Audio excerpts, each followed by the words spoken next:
Hello नमस्कार.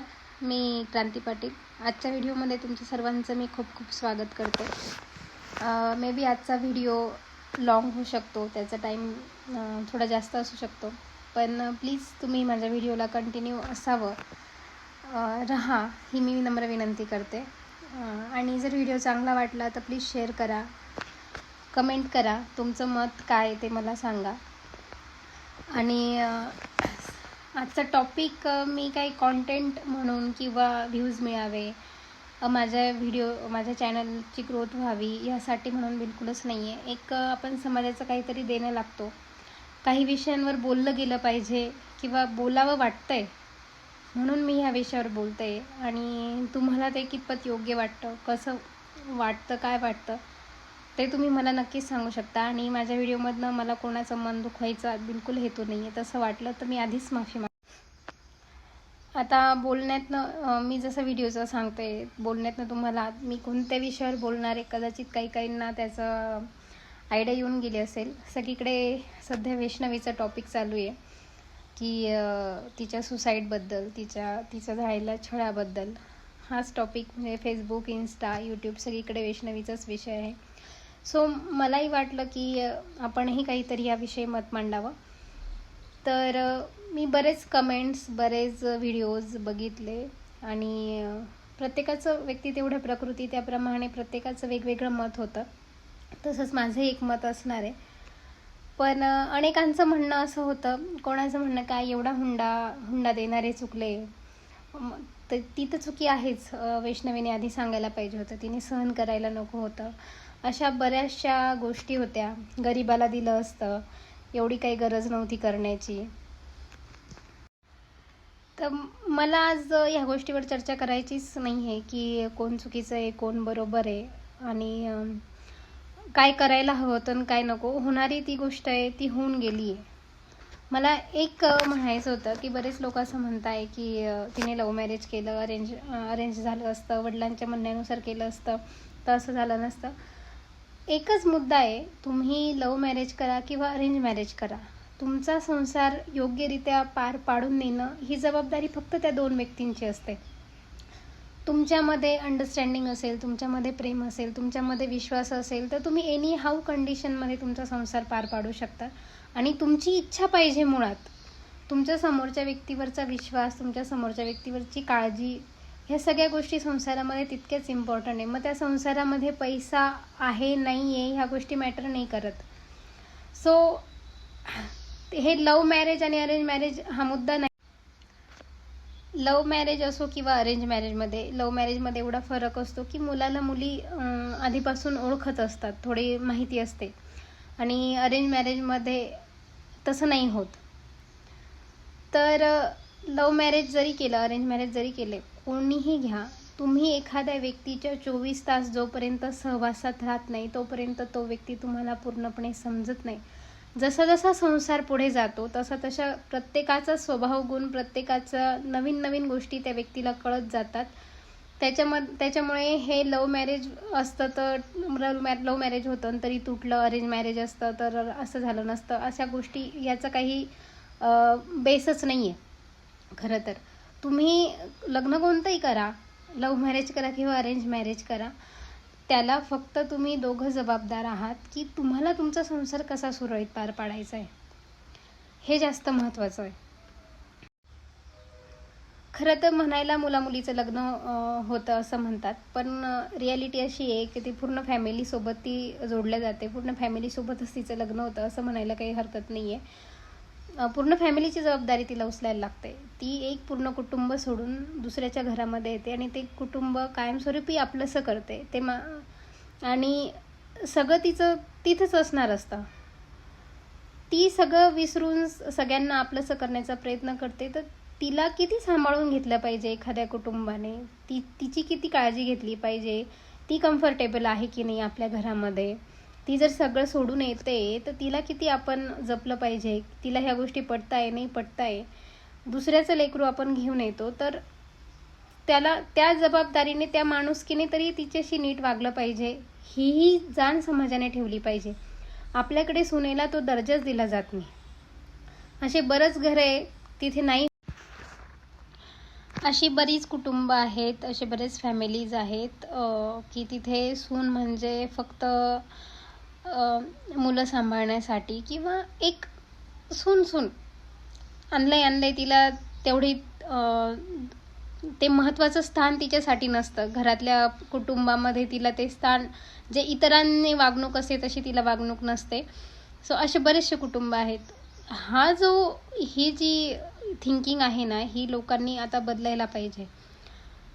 एक मुलगी तुमच्या घरात येते तर तिला तुम्ही तेवढ्याच रिस्पेक्टफुली, तेवढ्याच आदराने तुमच्या कुटुंबामध्ये सामील करून घेणं हे तुमची जबाबदारी आहे. ती तुमची सेवा करायला येते, तिला त्या गोष्टीचं काही वाटत नाही, ती 100% स्वतःचं देते, तर तुम्हाला निदान 50% तर दिलं पाहिजे तिच्यासाठी. जास्त अपेक्षा तर मुली ठेवतच नाही.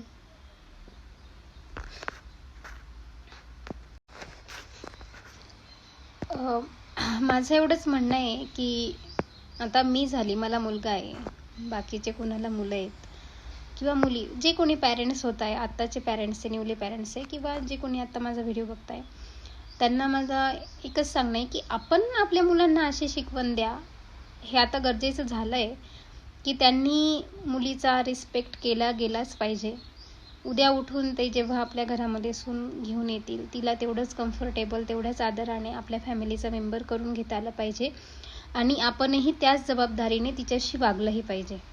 उद्या मला सून आली किंवा तुम्हाला कोणाला तुमच्या घरात सून आली, तर तुम्ही ती आपल्या घरातली कुटुंब मेंबर आहे किंवा कुटुंबातला एक भाग आहे, याच पद्धतीने तिच्याशी वागा. आनंदाने राहायला काय प्रॉब्लेम आहे समाजामध्ये, मला हेच कळत नाही. पैसा एवढा इम्पॉर्टंट का करताय? घेऊन तर काही जाता येत नाही, तरी पण त्याच्या मागे एवढं का पळतं, मला हे. आणि गरीबाला दिली असती, श्रीमंताला देऊ नये, हा असा काहीच मुद्दा नाही आहे. गरीबाच्या इथे छळ होत नाही असं काही नाही आहे. तुम्ही समाजामध्ये माणूस म्हणून योग्यरित्या वागा. मग तुम्ही गरीब असो, श्रीमंत असो, याच्याने काही फरक पडत नाही. प्रत्येक स्तरावर कुठे ना कुठे काही ना काही त्रास आहे, पण तुम्ही स्वतःला सुधरवा. आता इतके मोठे हे राजकारणी लोक, ते लोकांना नियम लावतात, आपण त्यांना आपल्यामधनं निवडून देतो, त्यांना बऱ्याचशा गोष्टी सांगतो, म्हणजे ते आपल्याला बऱ्याचशा गोष्टी सांगतात, आपण त्यांना निवडून देतो, ते आपल्याला काही नियम लावतात आणि त्या नियमांचं उल्लंघन तेच करतात. हुंडा घेतला नाही पाहिजे, हुंड्यासाठी कायदा सरकारच काढतं आणि सरकारचेच काही लोक त्या नियमांचं पालन करत नाही. काय उपयोग आहे ह्या सगळ्या गोष्टींचा? आणि स्पेशली मला मुलींसाठी हे सांगणं आहे की थोडासा विचार करा, आपण काय निवडतोय, कसं निवडतोय, विचार करा. आणि निवडल्यानंतर तिथे जर काही प्रॉब्लेम येत असेल तर आत्महत्या हा काही कोणत्या गोष्टीला पर्याय नसतो. आत्महत्या करणं हा खरंच गुन्हा आहे. तुम्हाला जर देवाने जन्म दिला आहे तर ते त्याचं काम करून घेण्यासाठी दिला आहे.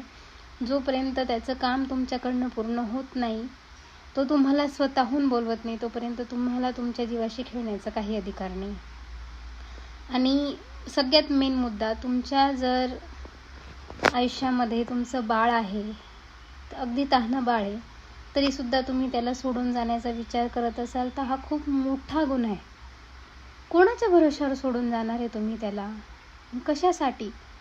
आत्महत्या एवढा एकच पर्याय उरतो का?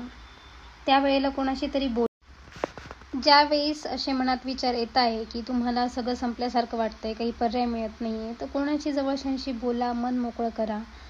खूप सारे मार्ग असतात, खूप सारे. तुम्ही सुशिक्षित आहे, आता कोणतीच मुलगी अडाणी राहिलेली नाहीये, तसं वागा.